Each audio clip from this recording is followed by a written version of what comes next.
Salam, perenungan firman Tuhan hari ini tentang dunia orang mati.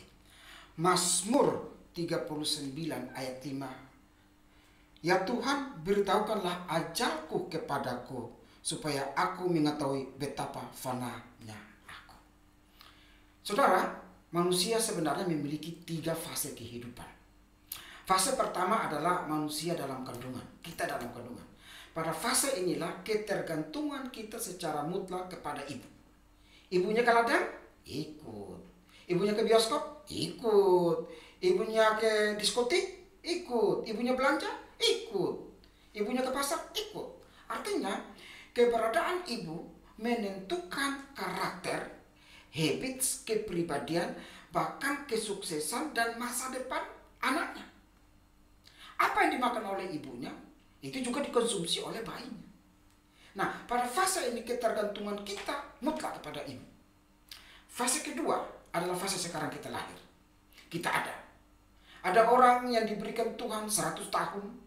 Ada orang yang diberikan Tuhan 80 tahun, 70 tahun, 50 tahun, 30 tahun, 20 tahun, 10 tahun, 1 tahun, 1 minggu, 1 bulan, bahkan 1 hari. Baru lahir, karena mengalami penolakan, dicekik, mati, dibuang. Nah, pada fase inilah kita membuktikan semua karunia, talenta, dan apa yang diberikan oleh Tuhan berupa skill untuk membuktikan kepada Sang Pencipta. Sehingga pada fase inilah manusia berkarya, membuat inovasi, membuat segala sesuatu yang menunjukkan kemampuannya. Dan anehnya di fase inilah manusia menciptakan apa saja. Contoh, menciptakan gedung-gedung pencakar langit, jet, pesawat tempur, dan segala macam. Pada fase ini juga manusia berusaha untuk mempertahankan hidupnya supaya jangan cepat mati. Awet muda, hidup sehat, dan segala macam. Tetapi saudaraku, belum ada orang yang menemukan obat anti mati. Sehingga kalau ada orang yang menemukan obat anti mati, saya percaya sekali pasti pada antri, mulai dari yang miskin sampai yang kaya, berebut untuk mendapatkan obat anti mati. Karena apa? Semua pasti tidak mau mati. Tetapi Alkitab berkata, upah dosa adalah maut, dan maut adalah kematian. Maut adalah kefanaan. Nah, saudara-saudaraku, setelah fase kedua berakhir, kita masuk kepada fase yang ketiga. Fase yang ketiga adalah dunia orang mati atau dunia kekekalan. Nah, di fase inilah banyak orang atau praktek budaya yang mendistorsi iman Kristen. Nah, ada 5 kebenaran yang perlu kita tahu dari dunia orang mati. Yang pertama, tidak ada hubungan antara orang hidup dan orang mati. Saudaraku, di dalam Lukas pasal 16 perihal orang kaya dan Lazarus orang miskin sama-sama hidup dan akhirnya sama-sama juga mati. Yang kaya, yang miskin, yang berharta, yang punya kedudukan, pangeran, raja, presiden, siapapun pasti mati. Tetapi mati ke surga atau ke neraka. Dan kita berkata orang yang mati itu ada pada tempat di mana orang kaya ada di tempat penyiksaan dan orang miskin atau Lazarus ada di pangkuan Abraham. Nah, orang kaya berkata bilang begini, Bapak Abraham, tolonglah, kembalilah ke dunia, supaya saudara-saudaraku tahu, yakin bahwa tempat ini adalah tempat penyiksaan. Dan Abraham berkata, ya di sana sudah ada hukum Musa, di sana sudah ada firman kalau dalam zaman sekarang. Artinya bahwa tidak ada lagi hubungan antara orang mati dan orang hidup. Jadi kita catat yang pertama, dunia orang mati yang kita harus pahami. Dan 5 hal yang pertama adalah tidak ada hubungan antara orang mati dan orang yang masih hidup. Yang kedua, yang perlu kita tahu dari dunia orang mati adalah tidak melakukan doa arwah. Atau dalam bahasa kamus besar bahasa Indonesia adalah haul. Haul adalah peringatan hari wafat yang biasanya disertai dengan selamatan arwah. Nah, saudaraku, artinya bahwa orang yang mati dan orang yang hidup itu sudah ada pada dunia yang terpisah. Sehingga Alkitab berkata bahwa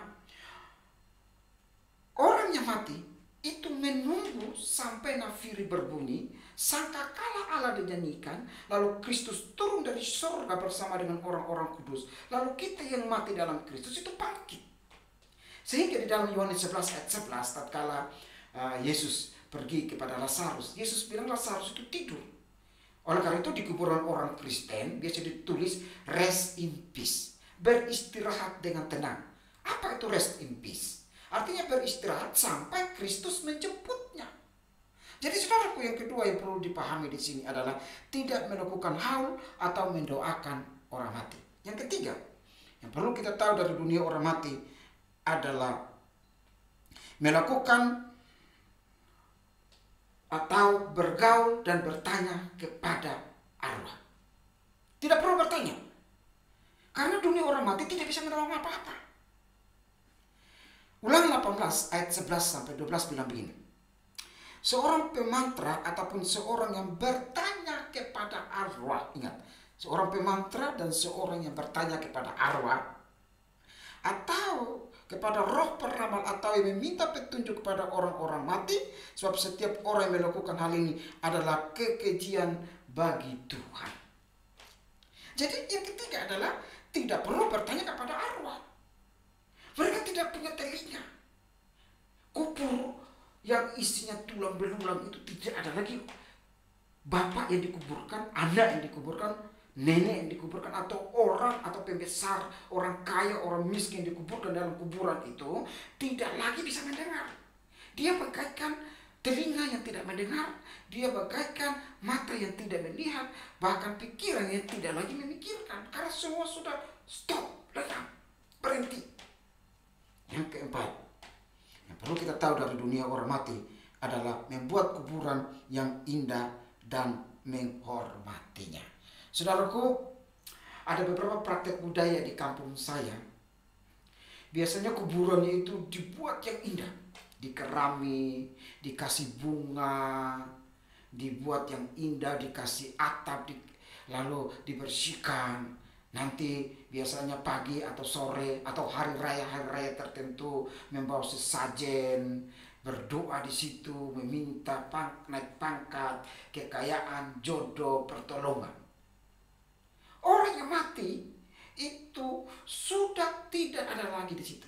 Sehingga kalau dalam praktek-praktek budaya kita lihat kadang-kadang bilang, oh bapaknya datang loh pakai pakaian kesayangannya, oh bapaknya datang loh itu makanan itu ada bekas tangannya. Hei saudara-saudara, itu cara iblis mengelabui kita, itu cara iblis supaya kita ditipu. Itu tipu muslihat iblis. Dunia orang mati dan dunia orang hidup sudah stop. Mereka sudah mati dan mereka tidak ada lagi hubungan dengan dunia yang masih hidup sekarang.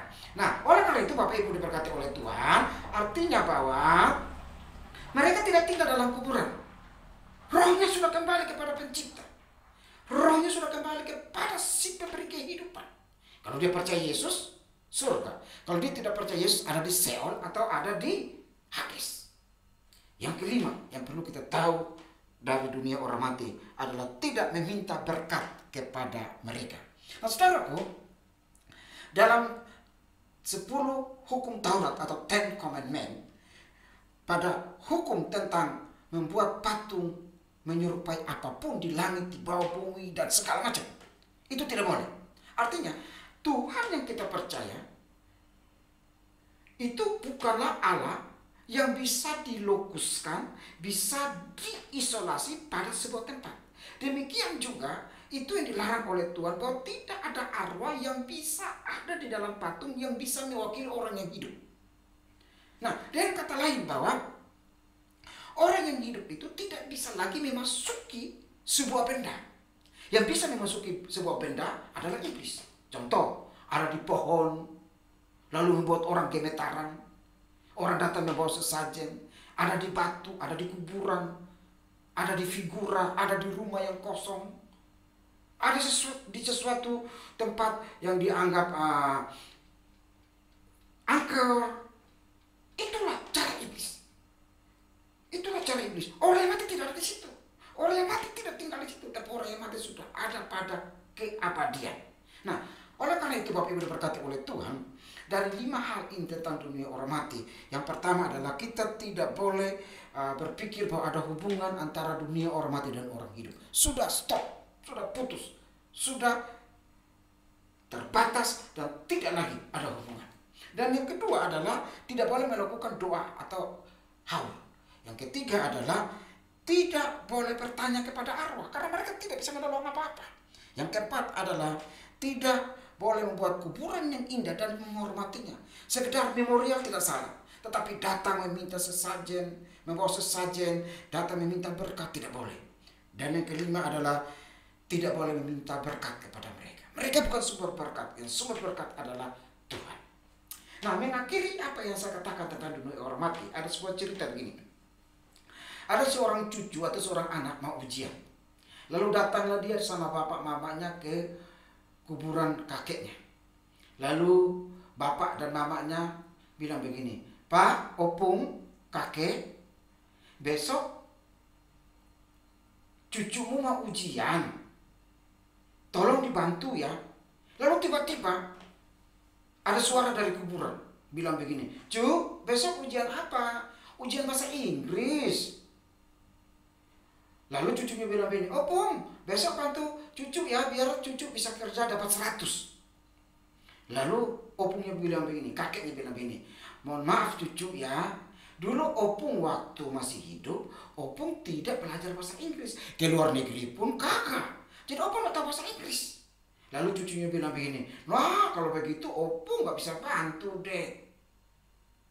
Lalu opung atau kakeknya bilang begini, kalau begitu tanya aja Pak Google. Pak Google tuh bisa semuanya. Mau tanya jodoh, cari jodoh ada di Pak Google. Mau cari bahasa Inggris, jawabannya ada di Google. Nah, saudara-saudara, ini cuma cerita ya, tidak boleh ditiru. Ini sebuah cerita. Artinya bahwa orang yang mati itu tidak punya akses lagi dengan orang yang hidup. Semua putus. Tidak boleh bertanya, tidak boleh minta berkat, tidak boleh mendoakan mereka, tidak boleh menyembah kuburannya, tidak boleh menyembah patungnya, dan tidak boleh bertanya kepada arwah. Bahkan memperingati hari lahirnya. Karena yang mati sudah pergi menghadap Pencipta. Oleh sebab itu saudaraku diberkati oleh Tuhan. Hidup ini adalah kesempatan. Kesempatan setelah fase kedua ini berakhir, masuk kepada fase ketiga, yaitu kekekalan. Kalau hidup ini ada pada anugerah keselamatan, dan tetap di dalam anugerah keselamatan sampai Kristus menjemput, dan hidup ini menjadi berkat, menjadi pelita, niscaya kita mati akan bersama dengan Kristus di dalam kekekalan keabadian. Tuhan Yesus memberkati kita. Amin.